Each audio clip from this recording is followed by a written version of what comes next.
ভাতা পেতে পেতে আমাদের অবস্থাটা একবার দেখুন। এখন বর্তমানে মানুষ দাবি করছে যে কেন দেবে না। এখন প্রশ্ন হচ্ছে না যে কেন দেবে, এটা তো স্বাভাবিক।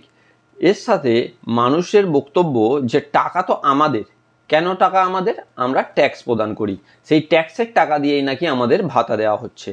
এখন হিসেব যদি দেখা হয়, এই মাত্র কয়েকটা বছর আমাদের এই তৃণমূল সরকার এই ভাতা দিয়েছে, এর আগে তো ভাতা সিস্টেম ছিল না।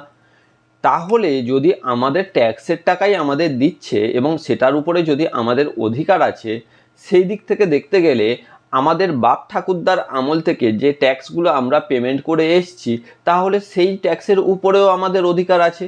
তো আমরা এখন তো কোর্ট কাচারি করতেই পারি যে যে ট্যাক্সগুলো আমাদের পূর্বপুরুষরা দিয়ে এসছে সেই ট্যাক্সের টাকাও আমাদের ফেরত দিতে হবে। এটা কি ধরনের লজিক আমি বুঝছি না। মানুষ বলছে এটা নাকি তাদের পাওনা টাকা, নিজস্ব টাকা, তাদেরই পাওনা সরকারি যে ট্যাক্স পেমেন্ট তারই টাকা, এবং এর উপরে নাকি তাদের অধিকার আছে। তো এই সম্পর্কে আপনার কি মতামত অবশ্যই কমেন্টে জানান।